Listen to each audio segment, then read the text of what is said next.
kalangan hamba-hamba Allah yang dimuliakan di sisinya. Amin ya rabbal alamin.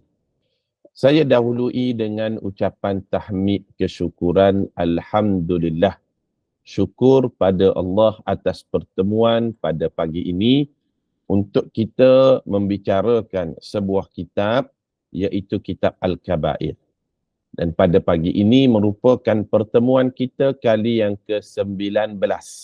Pertemuan kali yang ke-19 dalam pengajian bersiri kita. Dan pertemuan yang ke-19 pada pagi ini insya-Allah kita akan masuk dan mengenali pada perbincangan dosa besar yang ke-31. Dosa besar yang ke-31 bagi jemaah yang ada kitab, kita boleh buka dosa besar yang ke-31, muka surat 139 dalam kitab kita, iaitu dosa besar yang seterusnya adalah tidak memastikan kebersihan ketika kencing, dan ia adalah syiar kaum Nasrani. Masya Allah. Maknanya bila dia buang air kecil tu, dia tidak basuh dengan sempurna, basuh dengan baik, dan kadang-kadang dia tidak pentingkan dari sudut dia buang air kecil tu, kawasan sekitarnya itu menyebabkan terpercik kepada pakaiannya, maka dia ambil ringan benda tu, pakaian yang terkena air kencing lalu dibuat solat, dibuat ibadah dan sebagainya, maka perkara itu merupakan satu dosa besar kerana ada satu larangan yang khusus daripada hadis berkaitan perkara ni. Pendek je. Yang dibawakan hadis ada 3 hadis daripada Nabi SAW. Maknanya dia tak jaga kebersihan bila dia buang air kecil. Kita baca dulu firman Allah Ta'ala muka surat 139. Dalil yang pertama, firman Allah Subhanahu wa Ta'ala, wa thiyabaka fatahhir, dan pakaianmu hendaklah kamu bersihkan. Surah Al-Muddathir pada ayat yang keempat. Allah Ta'ala katakan, pastikan pakaian kamu itu dalam keadaan suci bersih, terutamanya dalam nak melaksanakan ibadah. Tak ramai yang tidak ambil kisah sangat. Masya Allah, na'udzubillah min dhalik. Terutamanya kaum lelaki, dalam keadaan dia buang air kecil tu, dalam keadaan dia berdiri. Maka terpeciklah pada pakaiannya, seluarnya. Bila dalam keadaan berdiri, dia buang air kecil, maka terkenalah mungkin pahanya, kakinya, betisnya, ataupun kalau dia tak buang seluar, kena seluarnya, maka pakaian itu dibawa kepada solat. Sebenarnya solatnya itu, kalau betul terkena pada pakaiannya, jadi tidak sah. Maka hati-hati. Sebab itu ia termasuk daripada dosa besar. Itu satu bab. Yang kedua lagi, kita dituntut setelah buang air kecil untuk, kalau kita guna istilah ni macam berdehem 3 kali kan. Berdehem. Sebab kita bimbang ada saki-baki daripada air kecil itu yang masih belum keluar sepenuhnya. Kita bimbang lepas dah selesai buang air kecil, akan ada keluar lagi. Sikit lagi baki dia, terkena kepada pakaian itu dibuat solat, maka menyebabkan solat itu jadi tidak sah. Sebab apa? Kerana syarat sah solat adalah bersih pakaian daripada najis. Bersih pakaian daripada najis. Maka sebab itu, ia dituntut sangat untuk kita jaga kebersihan ini. Dan tidak menjaga kebersihan ketika membuang air kecil, maka ia dianggap sebagai dosa besar. Jadi saya dan para jemaah sekalian, kita pakat beringat perkara ni. Dan ada satu hadis yang memberi satu peringatan dan amaran yang cukup besar dalam bab kebersihan membuang air kecil ni. Kita baca hadis dia. Hadis ni sahih riwayat daripada Imam Bukhari dan Muslim daripada Ibnu Abbas radhiyallahu anhuma. Sabda Nabi sallallahu alaihi wasallam ketika melintasi dua kubur. Satu hari Rasulullah sallallahu alaihi wasallam berjalan-jalan kawasan rumah baginda, kan ada perkuburan Baqi', perkuburan Baqi'. Maka ketika di perkuburan Baqi' itulah bila melintasi ada dua kubur tu, Rasulullah sallallahu alaihi wasallam bersabda, innahuma yu'adzibani wa ma yu'adzibani fi kabirin, amma ahaduhuma fakana la yastanzihu min bawlih wa amma al-akhar fakana yamshi bin namimah. Masya Allah. Hadis ni sahih riwayat Imam Bukhari dan Muslim. Kata Nabi sallallahu alaihi wasallam, sesungguhnya mereka berdua sedang diseksa, namun mereka bukan diseksa kerana perbuatan yang besar. Allahu Akbar. Mereka berdua ni, Rasulullah kata, yang duduk dalam kubur dua orang ni, dua kubur ni yang aku lalu ni, dua-dua dalam keadaan sedang diazab oleh malaikat ketika tu. Dia kena azab dalam kubur lagi. Dia azab ni, para ulama bincangkan dia ada 3 jenis. Yang pertama, azab di dunia. Di dunia ni pun ada azab dia. Itu azab kecil, azab kecil. Kemudian, ada azab yang lebih besar, iaitu azab di dalam kubur. Dalam kubur pun ada azab. Dan azab yang paling besar, iaitu azab di neraka kelak. وَلَنُذِيقَنَّهُمْ مِنَ الْعَذَابِ الْأَدْنَى دُونَ الْعَذَابِ الْأَكْبَرِ. Kami akan memperjalankan mereka itu, iaitu orang yang tidak beriman, bermula daripada azab di dunia, dia jauh daripada rahmat Allah, sehinggalah dia akan diazabkan dengan azab yang besar di hari akhirat kelak. Maka ketika Nabi sallallahu alaihi wasallam melalui satu tanah perkuburan di Baqi', dua kubur ni Rasulullah kata dua-dua tu dalam keadaan dia diazab. Dan dia diazab ni bukan perbuatan yang diambil mudah benda ni. Bukan besar sangat, bukan dia pukul orang. Bukan dia dalam keadaan buat zalim pada orang. Tak. Benda yang kecil yang diambil mudah. Yang pertama, kata Nabi sallallahu alaihi wasallam, salah seorang daripadanya dia tidak memastikan kebersihan ketika kencing.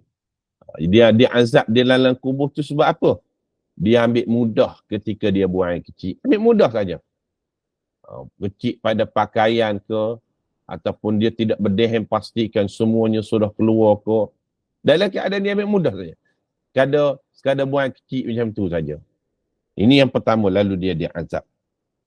Dan yang kedua, kata Nabi sallallahu alaihi wasallam, yang kedua adalah kerana dia mengadu domba. Mengadu domba ni apa dia, Ustaz? Mengadu domba ni dia bakal lain. Bakal lain. Maknanya dia jumpa orang ni, dia pergi cucuk. Orang ni kata ke awak macam-macam. Dia jumpa orang lain pula, dia kata, yang ni pula kata ke awak macam-macam. Kerana dia mengadu domba, mengapi-apikan, itu menyebabkan berlakunya perbalahan, putus silaturahim, maka dia diazab ketika dalam kubur lagi. Subhanallah. Dua perkara ni, manusia tidak pandang besar sangat, tetapi itulah yang menyebabkan dia akan diazab dalam kubur kelak.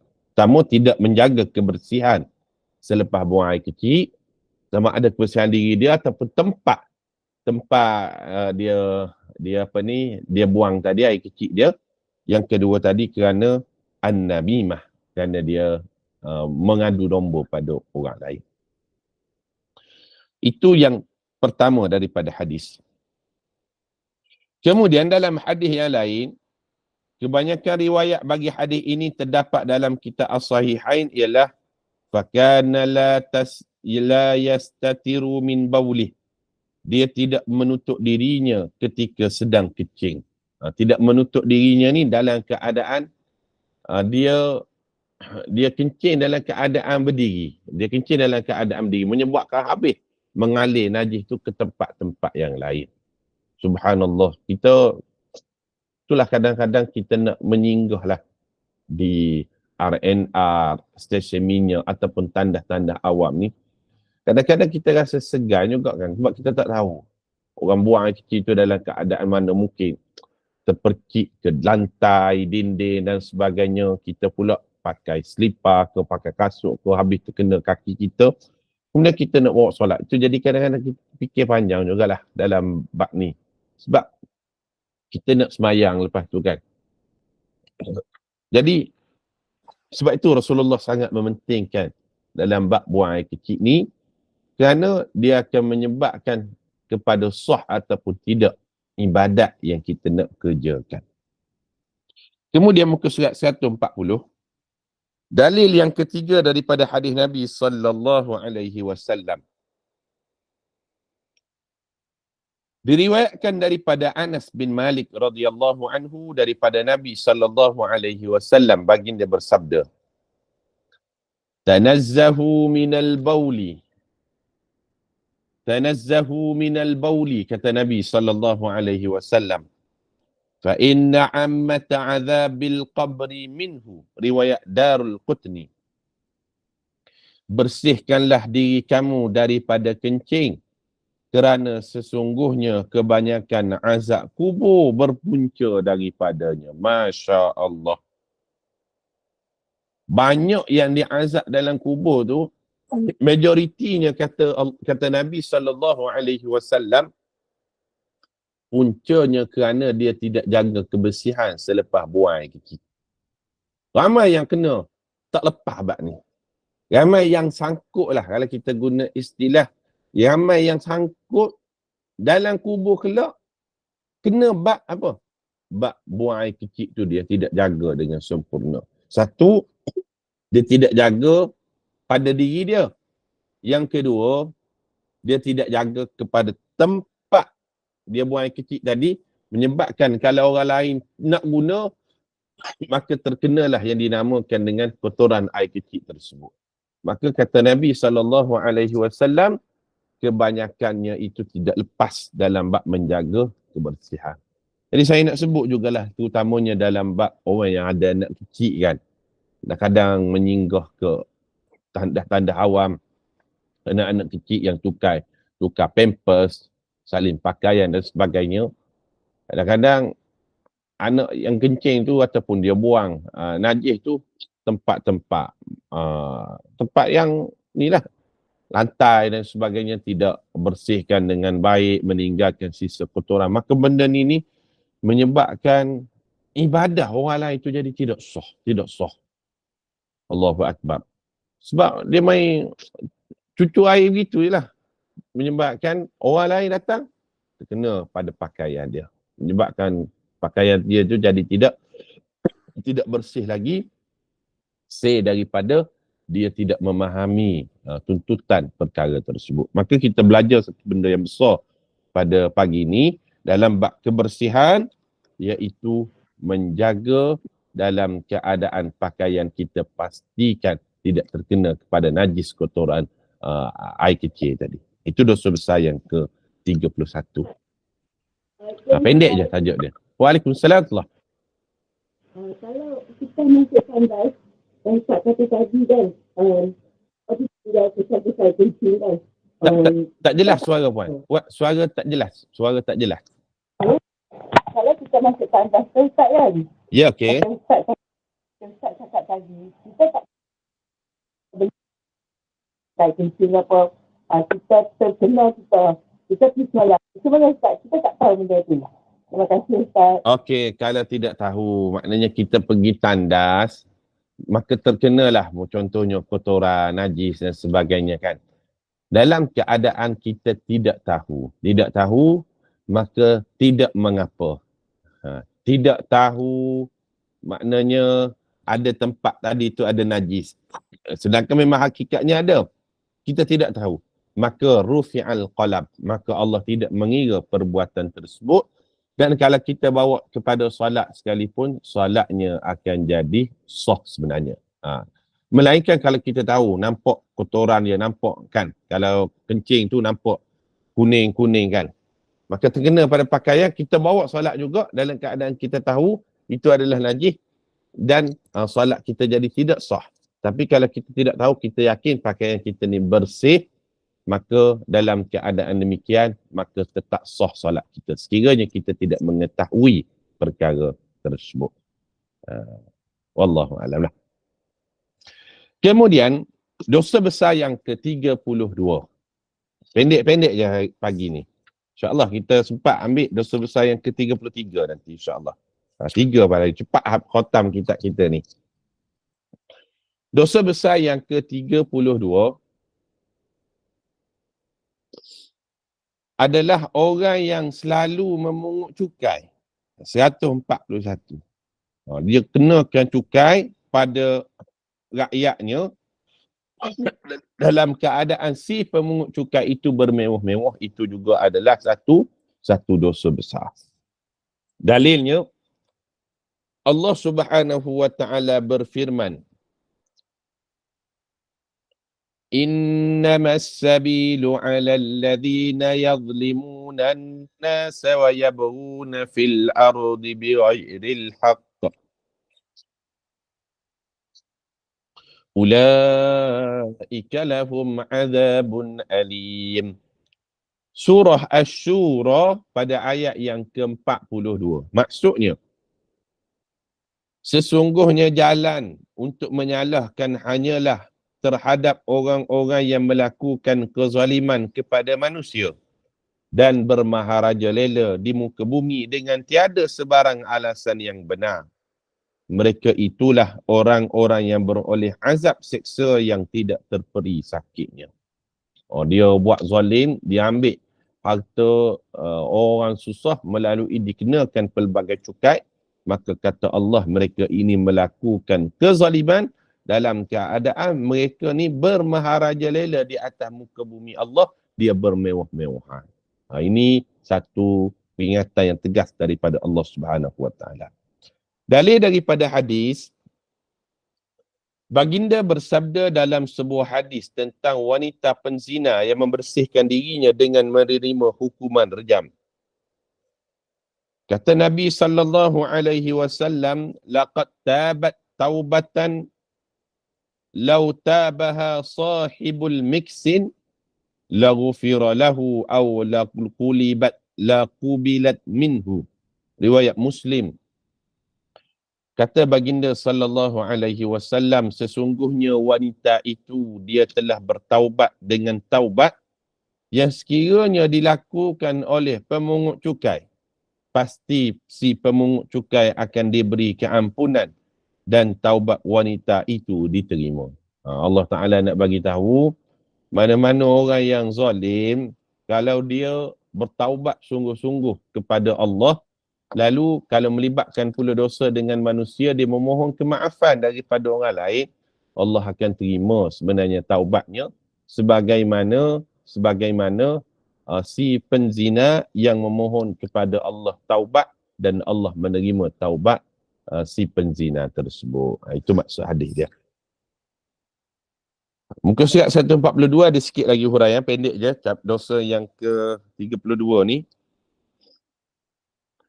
Pemungut cukai ibarat perampok, malah lebih daripada mencuri.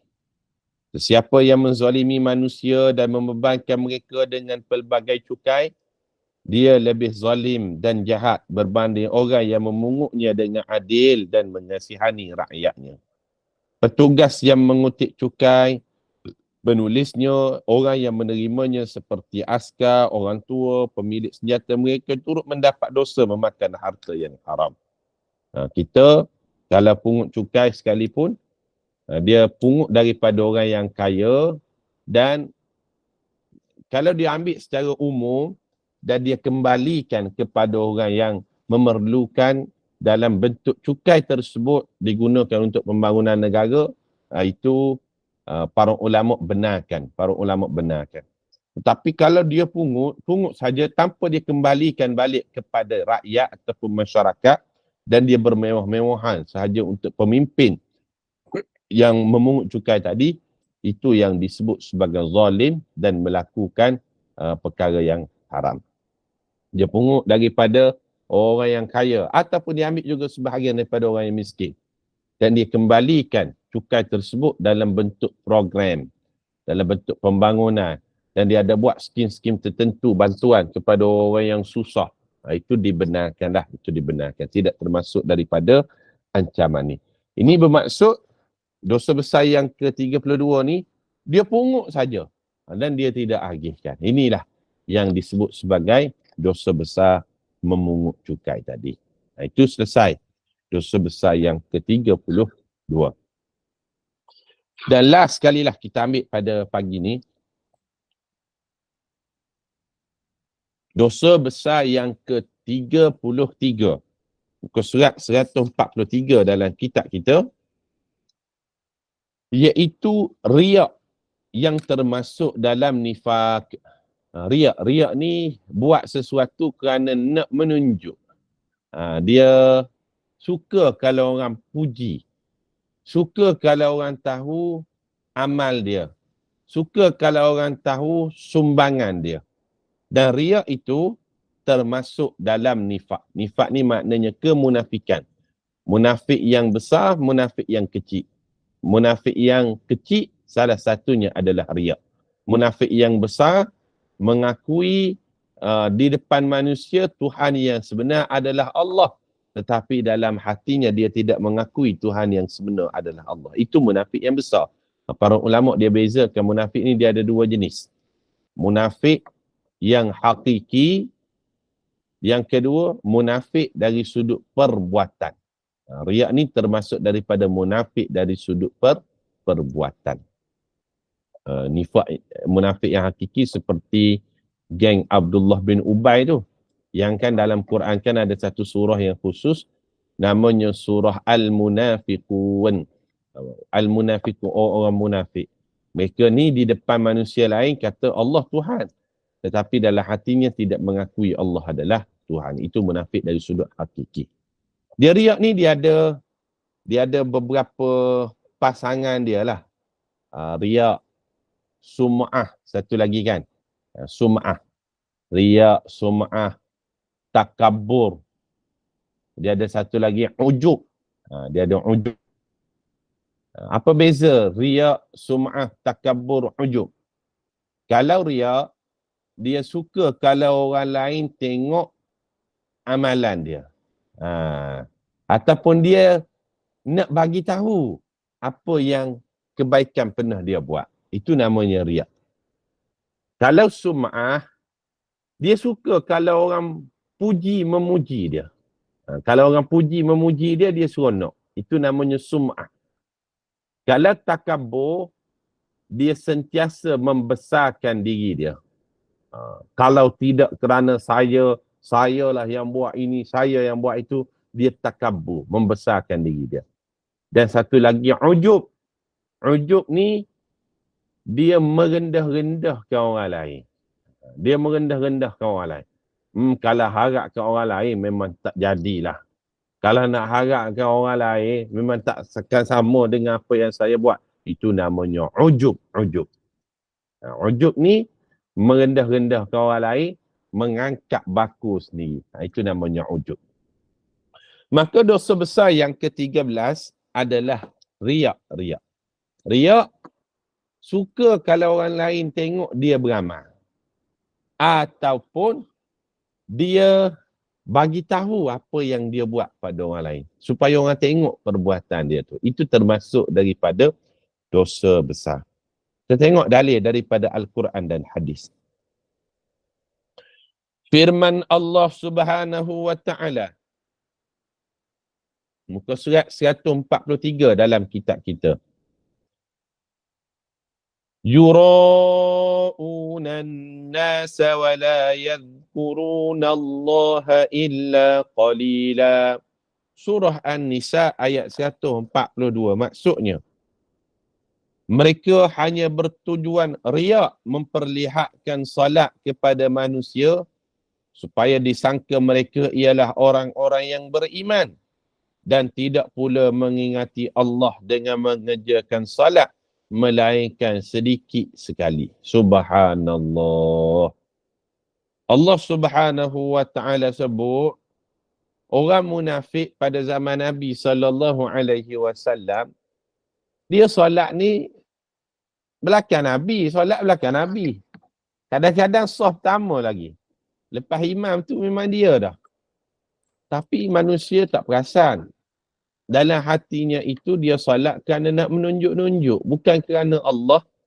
Tetapi sebenarnya mereka itu adalah orang munafik. Maka Allah Ta'ala katakan, mereka solat dalam keadaan dia tidak ingat Allah pun. Tetapi melainkan sikit saja. Kadang-kadang yang ingat Allah. Selebihnya tidak ingat kepada Allah. Sebab apa? Sebahagian besar adalah mereka yang munafik yang hakiki. Munafik yang sebenar-benarnya.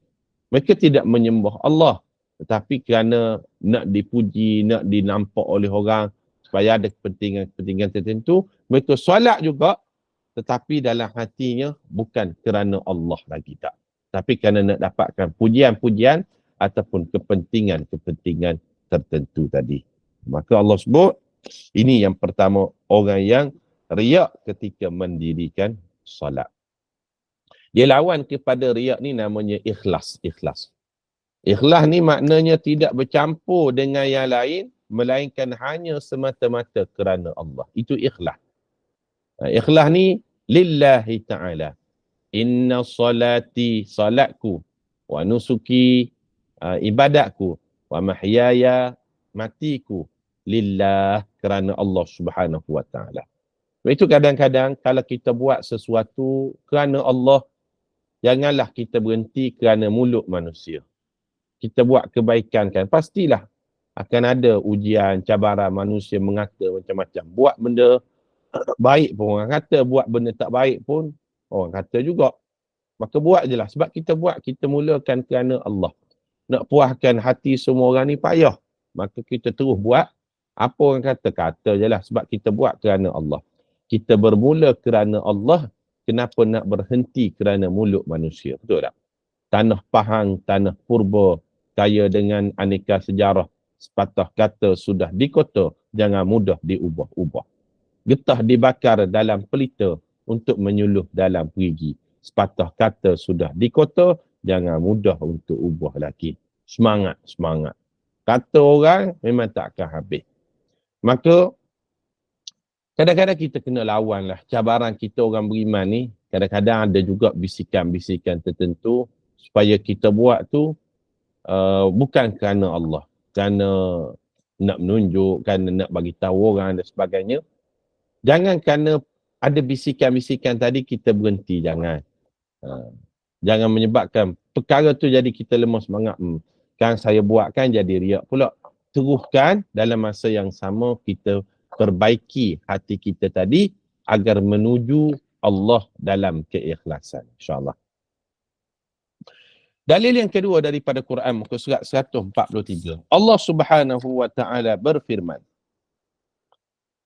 Ya ayyuhalladzina amanu la tubtilu sadaqatikum bil manni wal adha kalladhi yunfiku malahu ria'an nas.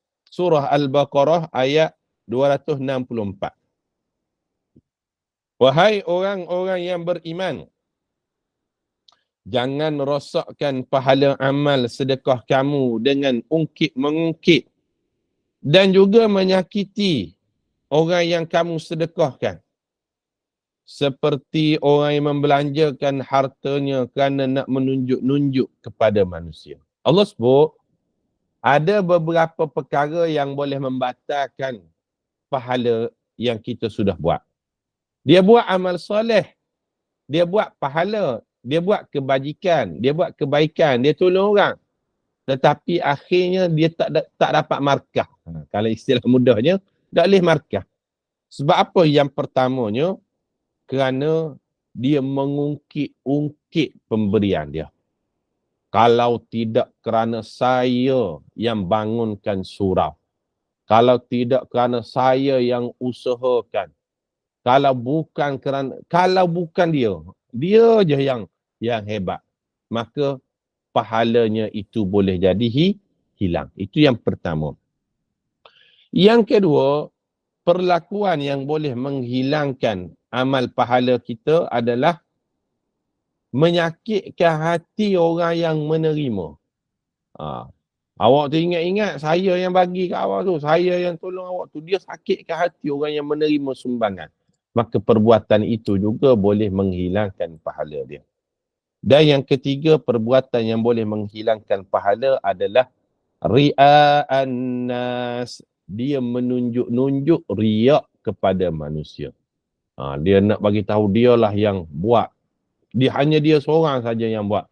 Orang lain, sumbangan orang lain tidak sehebat seperti dia. Timbul perasaan ajaib, kagum dengan diri sendiri. Maka perbuatan itu sebenarnya itu hanyalah membatalkan amal-amal pahalanya. Tanpa sekelumit pun dia menyandarkan pada orang lain. Alhamdulillah, kejayaan ini kejayaan kita bersama. Ini adalah hasil daripada pertolongan orang lain. Kita hanya menumpang berkat. Tidak ada demikian. Maka perbuatan itu boleh menghilangkan amal pahalanya. Itu dalil yang kedua daripada Al-Quran.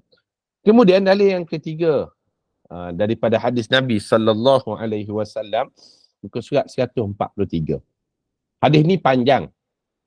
Hadis ni tentang golongan yang terawal akan diseret ke dalam neraka kerana apa? Kerana ada perasaan riak. Amalnya tidak dikira kerana dia tidak ikhlas, ada perasaan riak, sum'ah, ujub, takabur, maka dia termasuk kelompok yang awal akan dimasukkan ke dalam neraka kelak. Hadis ni riwayat Imam Muslim. Kita baca hadis tersebut. Rasulullah sallallahu alaihi wasallam bersabda. Saya baca yang matan bahasa Arab, kemudian dalam masa yang sama saya terjemahkan. Awalun nasi yuqda alaihi yaumal qiyamah. Rasulullah sallallahu alaihi wasallam bersabda, manusia yang terawal akan diadili pada hari kiamat.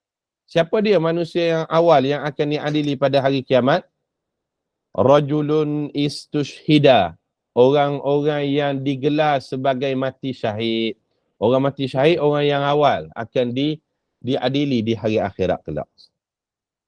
Fa'utiya bihi fa'arrafahu ni'amahu fa'arafaha.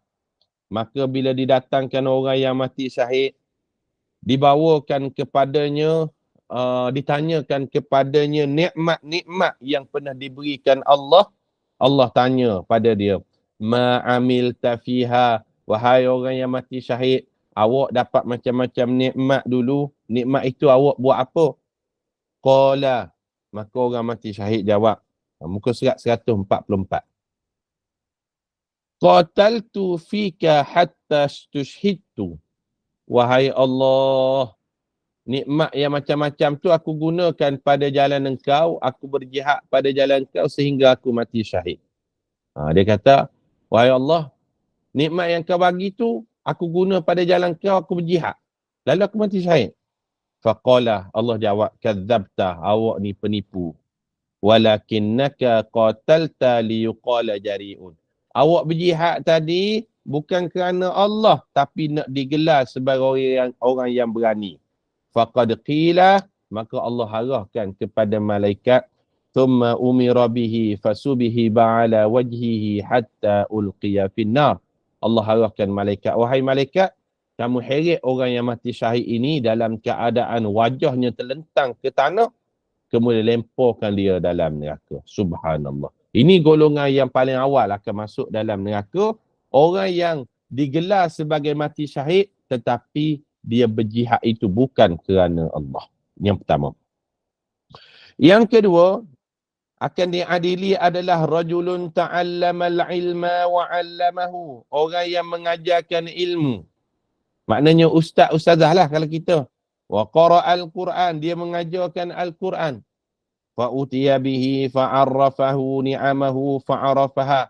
Dibawakan kepada Allah orang yang mengajar ilmu ni, ustaz-ustazah ni, ditanya, fama amilta fiha.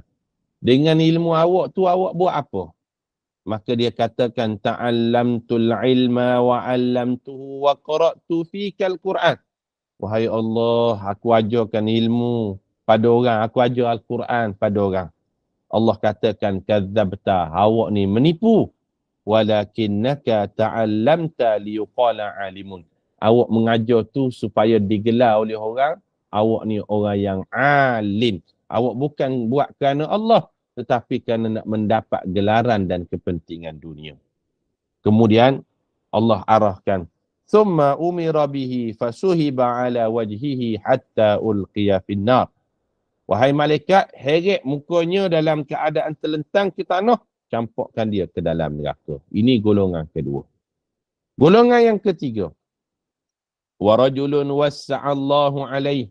Orang yang Allah bagi padanya rezeki yang banyak. Wa a'tahu min asnafil mal. Dia dapat rezeki macam-macam daripada Allah. Fa'utiya bihi fa'arrafahu ni'amahu fa'arafaha. Diberikan padanya macam-macam nikmat. Allah tanya, nikmat rezeki ni awak guna untuk apa?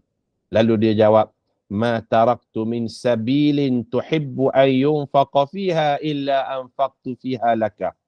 Wahai Allah, macam-macam rezeki aku gunakan untuk bersedekah dan infak pada jalan kau. Allah katakan, kadzabta, awak juga menipu. Walakinnaka fa'alta liyuqala huwa jawadun. Awak buat tu supaya dipuji orang awak ni pemurah. Faqad qila, Allah katakan kepada malaikat, thumma umira bihi fasuhiba ala wajhihi hatta ulqiya finnar. Heret mukanya dalam keadaan terlentang dan campurkan dia ke dalam neraka. Subhanallah. Apa pelajaran daripada hadis ni? Benda yang kecil, kalau ikhlas, akan jadi besar di hadapan Allah. Benda yang besar, yang luar biasa, hatta mati syahid, mengajarkan ilmu, infak, tapi kalau tidak buat kerana keikhlasan, benda tu tidak ada nilai sedikit pun di hadapan Allah Subhanahu Wa Taala. Selesai hadis tersebut. Muka surat 145. Kita baca hadis lain. Daripada Ibnu Umar, anna nasan qalu lahu inna nadkhulu ala umara'ina fanaqulu lahum bi khilafa ma natakallama bihi in kharajna min indihim. Qala Ibnu Umar, kunna na'uddu hadha nifaqan ala ahdi Rasulillah sallallahu alaihi wasallam. Hadis riwayat Imam Bukhari. Sekumpulan manusia berkata, kami telah menemui pemimpin kami, lalu mengatakan kepada mereka suatu perkara yang berbeza daripada apa yang kami ucapkan selepas beredar meninggalkan mereka. Ibnu Umar berkata, kami mengira perbuatan itu sebagai nifak pada Rasulullah sallallahu alaihi wasallam. Maknanya bercakap bohong pun dikira ciri orang munafik. Depan ni cakap lain, belakang ni cakap lain, itu juga ciri orang munafik. Sikit lagi tuan-tuan. Muka surat 146, kita habiskan dosa besar yang ke-33 ni. Sabda Nabi SAW, man samma'a samma'allahu bih, wa man yura'i yura'illahi bih. Hadis riwayat Imam Bukhari Muslim. Sesiapa yang suka menghebohkan amalan kebaikan, Allah akan menghebohkannya pada hari kiamat. Siapa yang suka menunjuk amal kebaikan, Allah akan menunjukkan amalnya itu pada hari kiamat. Subhanallah. Di dunia ni dia ada penyakit sum'ah. Suka orang dengar kebaikan dia. Ataupun riak. Suka nak menunjuk-nunjuk. Ingat di hari akhirat Allah akan bukakan satu persatu apa yang dia nak tunjukkan itu. Allah akan bagi tahu, weh manusia, ini orang yang beramal kerana sum'ah, kerana riak, bukan kerana Allah. Subhanallah. Last sekali. Diriwayatkan daripada Muaz, daripada Nabi SAW, baginda bersabda, al-yasiru minar riya syirkun. Suatu nilai yang sedikit daripada riak sudah dikira sebagai syirik. Subhanallah. Tadi riak disebut sebagai sebahagian ciri orang munafik. Dalam hadis ni pula, riak adalah merupakan syirik, iaitu syirik yang kecil. Kerana dia menyekutukan perbuatannya kepada selain dari Allah Subhanahu wa ta'ala. Alhamdulillah para jemaah sekalian, kita berhenti dulu pada dosa besar yang ke-33 perbincangan pada pagi ini. Moga bermanfaat. InsyaAllah kesempatan lain kita akan masuk pada perbincangan dosa besar yang ke-34. Wallahu'alam, saya serahkan kembali pada Opah. Dipersilakan. Masya Allah, tabarakallah. Sangat menarik kuliah Ustaz pada pagi ini, Ustaz. Terima kasih Dan Keladi dengan sangat menarik kuliah Ustaz tadi. Perkara kecil yang kita tak jangka dari hati dan juga perkara kecil yang kita tak jangka daripada keadaan kebersihan diri yang akan membawa kita awal ke neraka. Na'udzubillah min zalik. Alhamdulillah, diharap perempuan telah pun mencatatkan apa saja yang kita telah belajar pada pagi ini. Rupanya perkara itu kita selalu menjadikan perkara remeh daripada buang air kecil pada diri sendiri dan tempat di sekeliling kita yang akan menyebabkan sebagai satu perkara yang kita membawa kepada dosa besar. Ustaz, terima kasih banyak-banyak. Terima kasih kepada penaja yang sudi bersama-sama kita untuk mewujudkan kuliah khas berkenaan dengan kitab Al-Kabair ini, di mana banyaknya ilmu yang kita dapat. Dan mudah-mudahan kita boleh beramal dan juga menjaga diri kita supaya kita dapat terelak daripada perkara-perkara terutamanya jahat hati. Ya Ustaz ya. Terima kasih Ustaz. Untuk itu perempuan sekalian, setakat ini dulu kuliah kita pada pagi ini dan kita akan berjumpa lagi pada pukul 5.30 petang untuk bacaan zikir Al-Maksurat Sughra. Okay, Ustaz, mohon ampun dan maaf. Sila ya, ada soalan ke?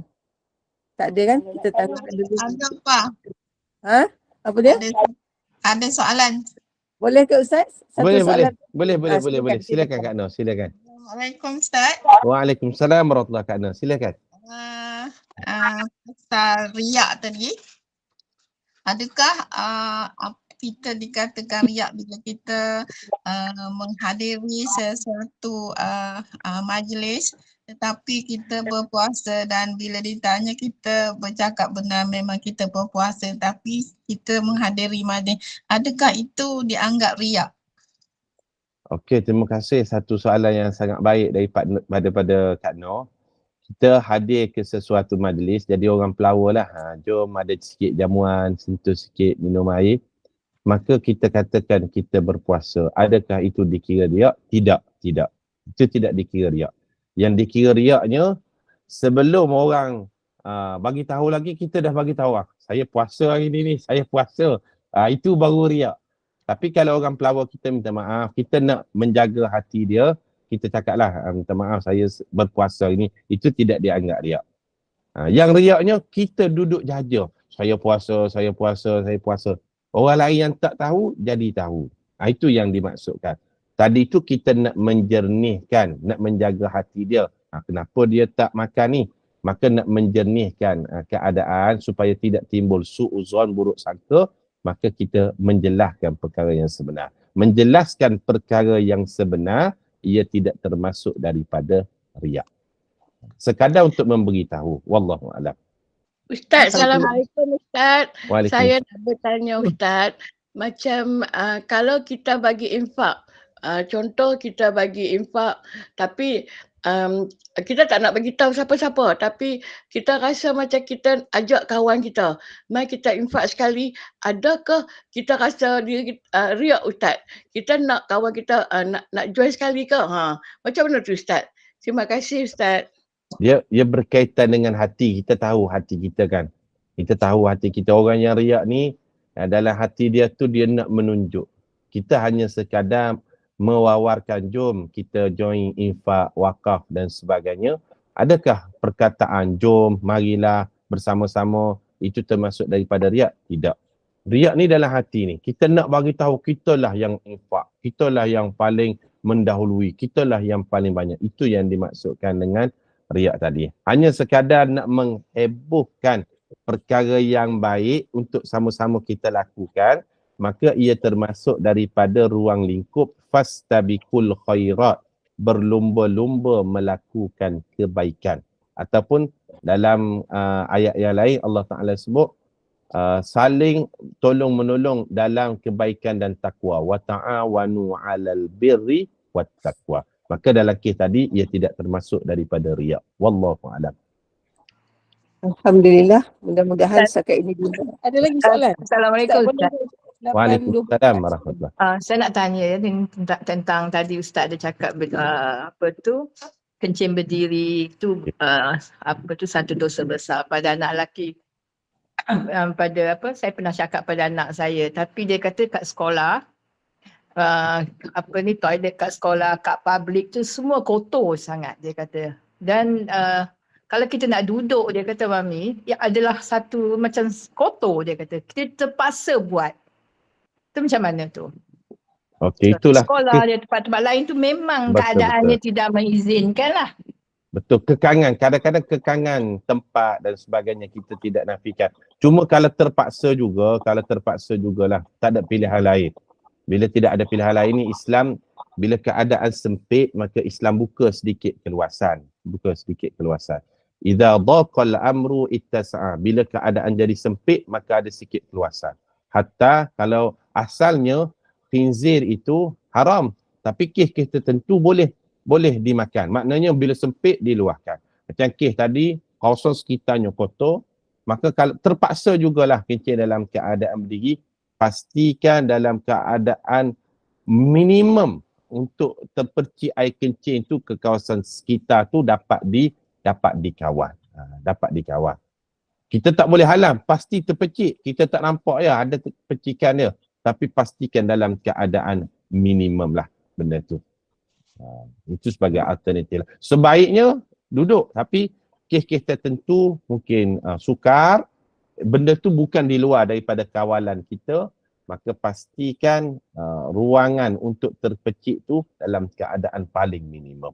Wallahu a'lam. Alhamdulillah. Ada lagi?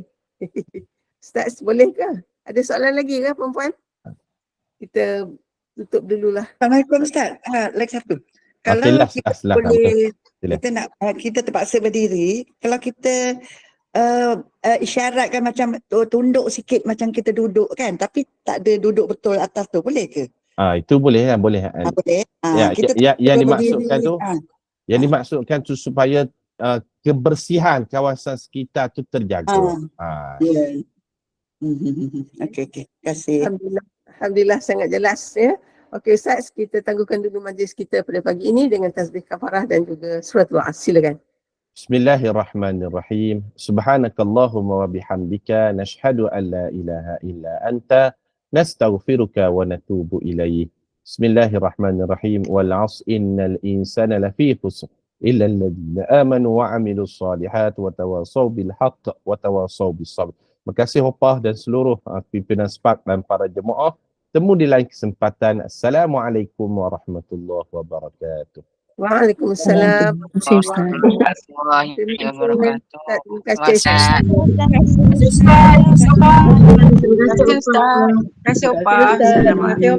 Assalamualaikum warahmatullahi wabarakatuh.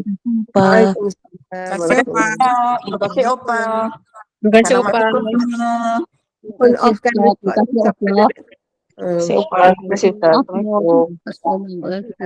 apa nama maaf, minta diri dulu.